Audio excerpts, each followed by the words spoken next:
mumeze neza, ndizera ko mumeze neza aho muherereye hose, ubuzima bukomeje kubafata bien. Nanjye meze neza, urabyumva, nta kibazo mfite, ndashima Imana. Mbahaye ikaze nanone rero mu kiganiro cyacu cy'uyu munsi. Niba uri mushyashya hano ukaba utanzi, ngewe nitwa Sauda. Ningiye tubana mu biganiro bitandukanye byo kuri ino chaîne ya All Love Sauda.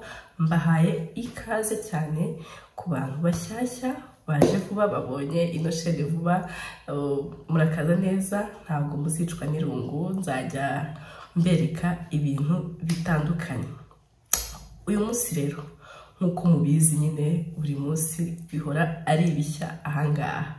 Uyu munsi nkuko twibanda ku bwiza murabizi, uyu munsi nari maze kwitegura, hari ahantu ngiye kujya, ariko mbona nsigaranye iminota. Kuri rendez-vous yanjye, ntabwo niteguye kare mu bintu ubundi bitambaho cyane, ariko uyu munsi nyine natangiye kubyiga. Nabonye nsigaranye iminota, ndavuga nti se ko ngifite iminota, uwafata akavideo kihuse ku kuntu ntega ibitambaro, kuko hari abantu benshi cyane nabonye bagiye babimbaza. Hari n'abo duhurira mu nzira bakambwira dukunda kuntu ibitambaro byawe biteze, ushobora kuzabitwigisha, ushobora kuzabitwereka. Ndavuga rero kuko mfite umwanya, reka mpite nkora akavideo kihuse k'iminota mikeya kuntu ushobora kwitegera ibitambaro byihuse bitagusabye ibintu byinshi. Hari nk'igihe uba ugiye gusohoka ukabona mu mutwe wawe ntihasa neza, ukabona wenda ibisuko byawe byashaje, ukabona ntabwo bimeze nk'uko ubyifuza, ukabura ikintu ushobora gushyiramo muri ako kanya. Ushobora ku buryo wagenda usa neza, usirimutse, kandi no mu mutwe bitarahurije cyane. Ndabwo rero reka mpite mfata kano kavideo mbereke, muranyihanganira nibitavamo neza kuko nakoresheje telefone, ariko ndizera ko biri buvemo. Nibitanavamo nzafata undi mwanya, mfate kamera mbereke. Nibyo rero ndashaka ko twitega ibitambaro.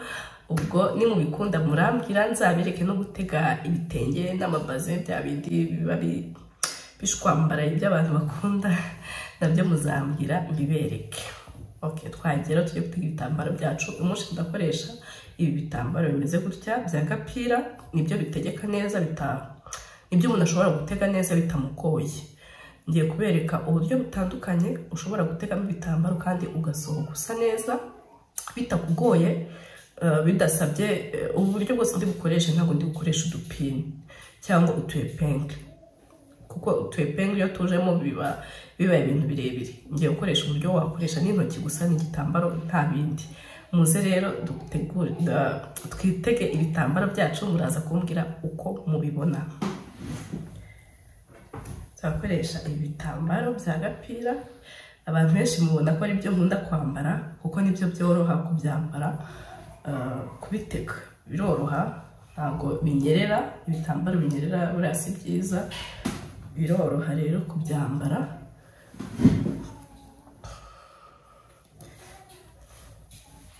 Nagiye gushaka twa dusocks abantu bambara mu mutwe. Buri munsi ndatugura, ko simenya ahantu tujya, ndatugura nkashiduka nadutaye. Niyo mpamvu nari nabanjemo kiriya gitambaro imbere, kuko mfitemo umusatsi gusa.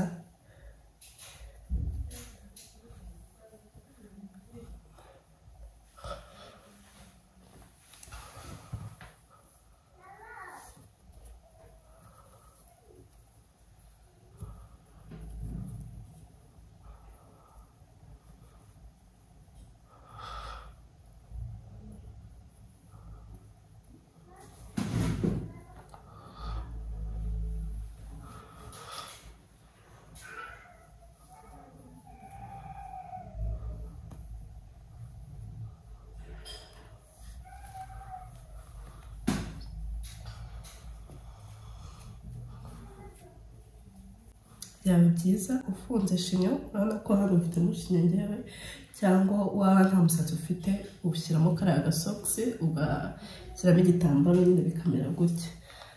Biba byiza rero, bituma igitambaro cyawe kigira esthétique.